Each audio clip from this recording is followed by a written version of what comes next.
Bismillahirrahmanirrahim. Assalamualaikum warahmatullahi wabarakatuh. Alhamdulillahirabbil alamin wa bihi nasta'in ala umurid dunya waddin. Wassalatu wassalamu ala asrofil anbiya'i wal mursalin wa ala alihi wa sahbihi ajmain, amma ba'd. Puji syukur kita panjatkan kehadirat Allah Subhanahu wa taala yang mana telah memberikan kita kesehatan sehingga kita dapat melaksanakan selalu perkuliahan kita di secara online. Hari ini saya diberikan tugas untuk melakukan presentasi telaah materi Quran hadis untuk tugas.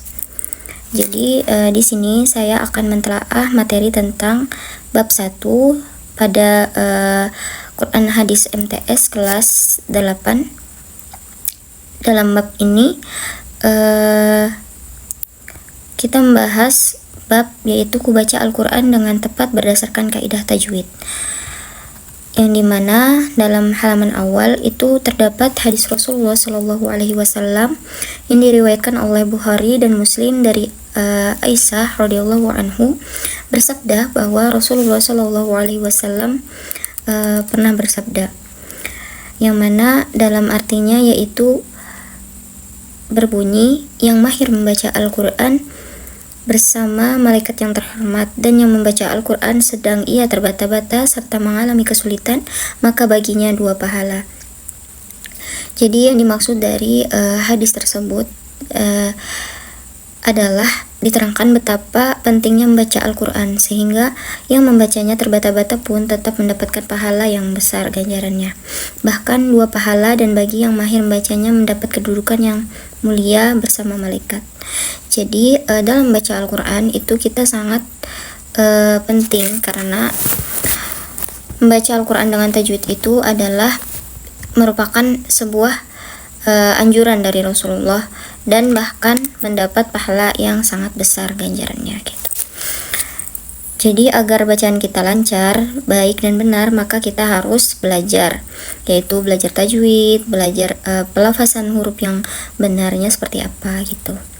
Jadi di dalam buku ini kita nanti akan belajar tentang tajwid, yaitu mad iwad, mad layyin, dan mad arid li sukun, yang dimana itu merupakan kaidah tajwid yang dalam membaca Al-Quran agar bacaan kita fasih dan benar. Baik, kita lanjut pada hukum bacaan mad iwad dan mad layyin dan mad arid li sukun. Jadi apa arti dari mad iwad, mad layyin, dan mad arid li sukun? Jadi mad iwad merupakan bacaan yang dibaca panjang sebagai pengganti dari fathatain yang diikuti alif karena dibaca waqaf atau berhenti. Sedangkan mad layyin yaitu bacaan panjang yang dibaca lunak apabila terdapat waw sukun atau yang sukun, ya sukun, yang didahului huruf berharkat fathah dan setelahnya berupa huruf hidup yang dibaca waqaf atau berhenti. Sedangkan mad arid li sukun yaitu bacaan panjang yang terjadi apabila ada bacaan mad tabi'i yang bertemu dengan huruf hidup yang dibaca waqaf atau berhenti, baik berhenti di akhir ayat maupun di tengah ayat. Jadi cara membaca masing-masing tajwid ini ada beberapa cara, yaitu cara membaca wad iwad itu bisa 2 harkat, dan mad layyin dibaca 1, 2, atau 3 alif atau setara dengan 2 atau 4 atau 6 harkat. Sedangkan mad arid li sukun dibaca 1 alif atau 2 harkat, 2 alif atau 4 harkat, dan 3 alif atau 6 harkat, sama dengan pada mad layyin tadi. Jadi di buku bab 1 itu membahas tentang pentingnya membaca tajwid, dan cara bacanya pun berbeda-beda begitu, karena ada beberapa tahapan tadi yang telah dijelaskan, yang dimana ada beberapa syarat, jadi disebut mad iwad, mad layyin, dan mad arid li sukun ini tadi. Nah, di dalam buku juga ada motivasi nih. Di dalamnya Rasulullah Shallallahu Alaihi Wasallam bersabda, barang siapa membaca 1 huruf dari kitabullah atau Al-Quran, kitab Allah, maka baginya 1 pahala kebaikan, dan 1 pahala kebaikan akan dilipat gandakan menjadi 10 kali. Aku tidak mengatakan alif lam mim itu 1 huruf, tetapi alif 1 huruf, lam 1 huruf, dan mim 1 huruf. Hadis riwayat Tirmizi. Nah, jadi di motivasi ini tadi itu kita membuat siswa itu semakin belajar nih, semakin semangat nih untuk membaca Al-Quran, karena semakin sering kita membaca Al-Quran maka semakin banyak pula pahala yang kita dapat. Semakin bagus bacaan kita maka semakin besar pula ganjaran pahala yang didapat gitu. Lanjut kepada rangkuman materi. Jadi di dalam buku bab 1 Quran Hadis juga menjelaskan, menurut istilah mat iwad adalah bacaan panjang yang ketika ada tanwin fathah atau fathah tayin dibaca waqaf atau berhenti pada akhir kalimat, baik berhenti karena terdapat waqaf atau karena kehabisan napas. Cara bacanya dibaca panjang 1 alif tadi atau 2 harkat. Nah, lanjut lagi kepada bagian kedua, yaitu menurut istilah mat layyin adalah jika terdapat waw sukun atau ya sukun yang didahului huruf berharkat fathah dan setelahnya berupa huruf hidup yang dibaca waqaf atau berhenti pada akhir kalimat, baik berhenti karena tanda waqaf maupun kehabisan napas. Cara membacanya dapat memilih, bisa 1 alif, 2 alif, atau 3 alif. 1 alif setara 2 harkat, 2 alif setara 4 harkat, dan 3 alif setara 6 harkat gitu. Selanjutnya mat arid li sukun. Menurut istilah mat arid li sukun ini adalah bacaan panjang yang terjadi apabila ada bacaan mat tobi'i yang bertemu dengan huruf hidup yang dibaca waqaf, baik berhenti di akhir ayat maupun di tengah ayat. Cara membaca mat arid li sukun boleh dibaca 2 harkat, 4 harkat, atau 6 harkat. Seperti tadilah sama timbangannya. Jadi kita langsung aja lanjut kepada telaah adab membaca Al-Quran. Jadi di sini di bagian buku itu ada membahas tentang adab membaca Al-Quran. Jadi dalam membaca Al-Quran kita juga perlu adab, karena yang kita baca itu adalah kitab Allah, yaitu merupakan kitab yang agung. Jadi kita juga harus memiliki adab nih dalam membaca Al-Quran. Di antaranya adab-adab membaca Al-Quran itu apa aja?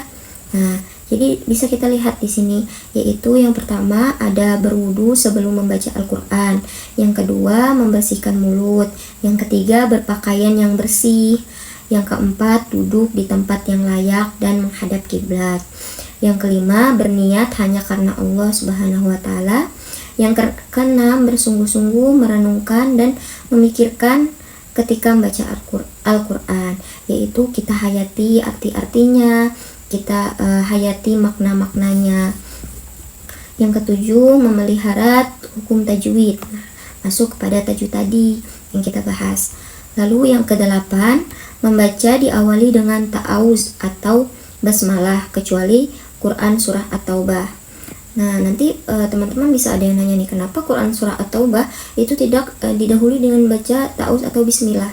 Karena dalam surah At-Taubah itu kalau nggak salah itu ayat pertamanya itu merupakan ayat yang dimana itu nggak boleh dibaca bismillah, tapi dibaca auzubillah agar kita itu terhindar dari hal yang dicantumkan pada ayat yang pertama itu tadi. Makanya kalau membaca surah At-Taubah kita dianjurkan membaca auzubillah itu. Nah, selanjutnya yaitu nomor 9, diakhiri dengan membaca doa, yaitu membaca doa setelah selesai membaca Al-Quran, begitu. Jadi di dalam adab-adab membaca Al-Quran ini tadi penting agar apa yang kita baca itu menjadi berkah dan dapat bermanfaat bagi diri kita sendiri maupun bagi yang mendengarkan gitu. Selanjutnya di sini kita ada telaah uji kompetensi. Nah, di dalam buku menurut saya itu sudah cukup memuaskan, karena dimana di dalam uji kompetensi itu terdapat soal latihan mengenai tajwid, mat iwad, dan mat lain, dan mat arid li sukun gitu. Guna uji kompetensi itu untuk apa? Guna uji kompetensi itu agar guru dapat mengukur gitu sebagaimana kemampuan siswa dalam mengerti dari apa yang telah guru jelaskan gitu. Jadi di dalam uji kompetensi itu juga ada beberapa tugas, diantaranya ada pilihan ganda atau esai, uji kolom, tabel, dan lain sebagainya. Jadi di dalam buku tersebut sudah mewakili nih dari semua uji kompetensi yang bisa diujikan oleh guru untuk mengetahui seberapa dalam pemahaman siswa dalam memahami apa yang telah diajarkan gitu. Lalu mungkin hanya itu yang dapat saya sampaikan dari penjelasan telaah materi bab 1 Quran Hadis, yang artinya yang dipelajari yaitu bab kubaca Al-Quran dengan tepat berdasarkan kaidah tajwid. Mungkin hanya itu yang dapat saya sampaikan. Kurang dan lebihnya mohon dimaafkan. Wassalamualaikum warahmatullahi wabarakatuh.